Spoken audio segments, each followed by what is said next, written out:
How did I find myself here? Let me take you back a few weeks. It's that time of year again for the Kensington Kinetic Derby in Philadelphia, where kinetic sculptures are paraded through the streets and over obstacles. Last year was my first time competing at the Derby, and let's just say that the mud pit at the end got the better of me. But this year, I knew things would be different. After researching the mechanics of bird flight, I thought, could it really be that simple? Could I just fly over the mud? Well, I was determined to find out. I used a software called Linkage to help design a bird flapping mechanism. Once I had that design done in 2D, I was able to use Fusion 360 to design my parts. Part of my goal for this build was also to improve my aluminum skills, both with machining and welding my parts. Once I had the basic features of the mechanism design, I was ready to start cutting.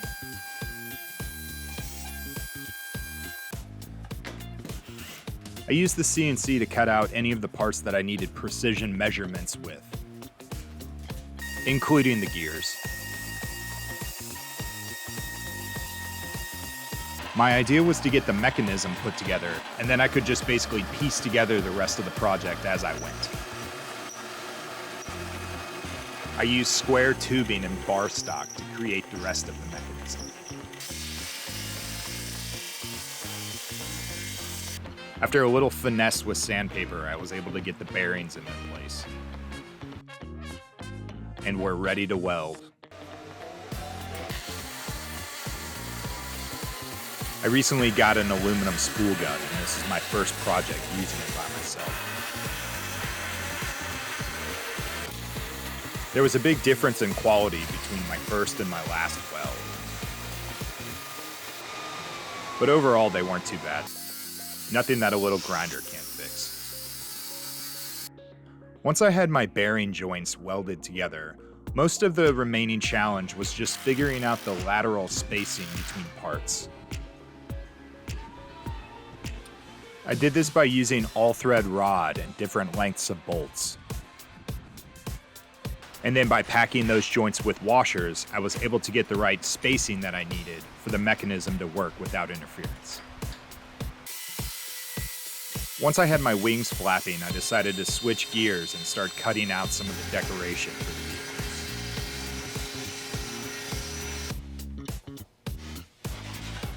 vehicles. It was then time for me to figure out how to attach the wings to the bicycle.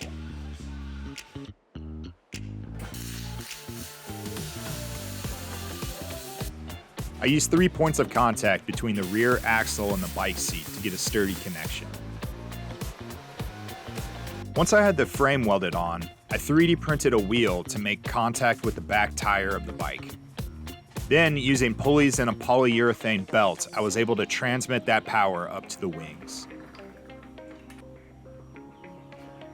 Once all the pieces were together, it was time for a test flight. Here's Courtney taking it for a spin.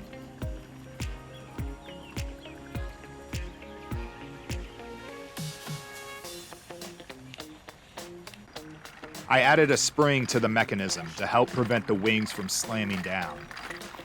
Looks good. Overall, it was running pretty smoothly though, and didn't wag you too bad as you pedaled.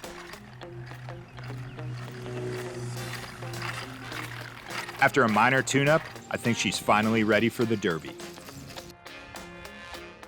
On the morning of the Derby, we started by putting the feathers on the bike for the first time.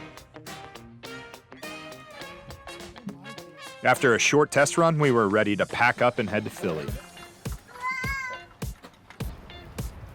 Is that my B team right there? After I explained how tough we need to look at the Derby this year, my mom and sisters put together these uniforms for our team. Okay. And with that, we rolled in. That's a hard crew right there. There was a great showing at the Derby this year. There was a lot of really cool builds, a lot of fun costumes. And I got to see a lot of friendly faces from last year. And after a little bit of a delay, our team finally set off on the route.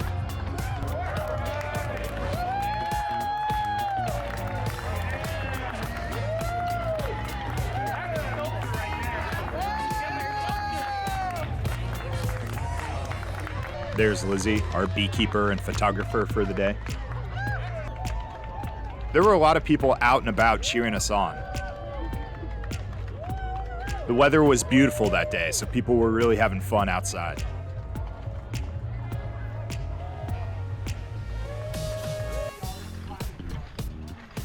I got to make amends with the Philly Police Department after I took them on a high-speed chase last year. Fishtown neighborhoods. It was just a miscommunication, really. Until I was able to outrun them. They said there's no hard feelings, and they helped escort us through traffic.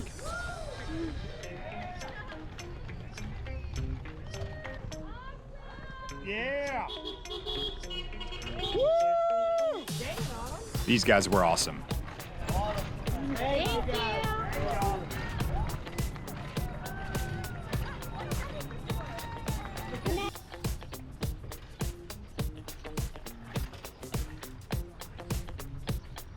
Next, we had to go through the terrifying bubble pit that's outside of Johnny Brenda's. Check out these dudes.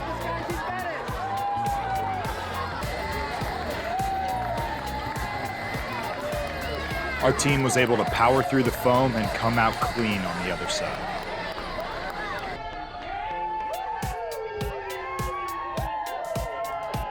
Lizzie killed it, setting up and getting shots all day.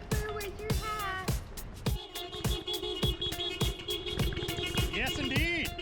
Courtney also thoroughly enjoyed running the camera. Uh-oh. Here we go. Drive right past me. This is for Lizzie. This is for Lizzie.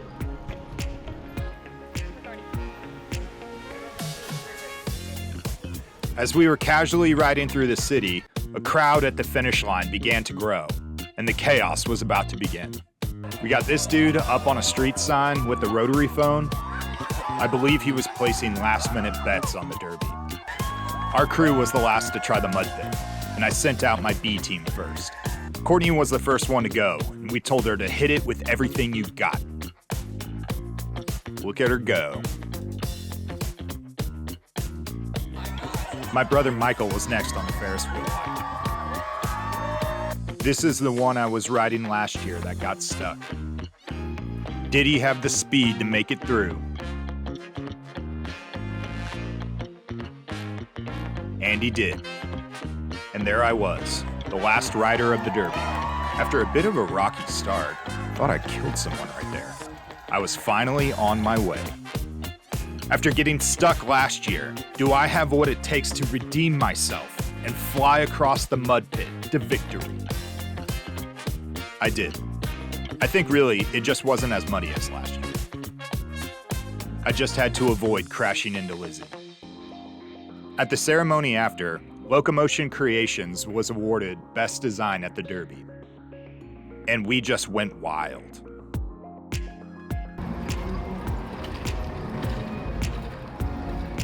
We left the Derby feeling great. But on the way home, we came across something that couldn't be ignored. A skate park.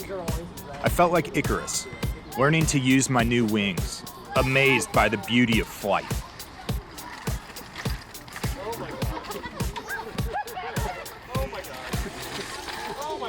But just as in the story of Icarus, I couldn't get enough. I was insatiable for air, and tragically, I fell from grace.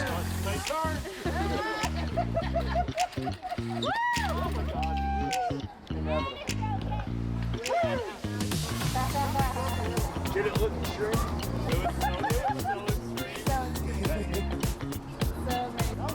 And now with my wing clipped, we are finally ready to call it a day. That's a wrap on the 2024 Kensington Kinetic Derby. I want to thank my family that came into town to be on my team this year.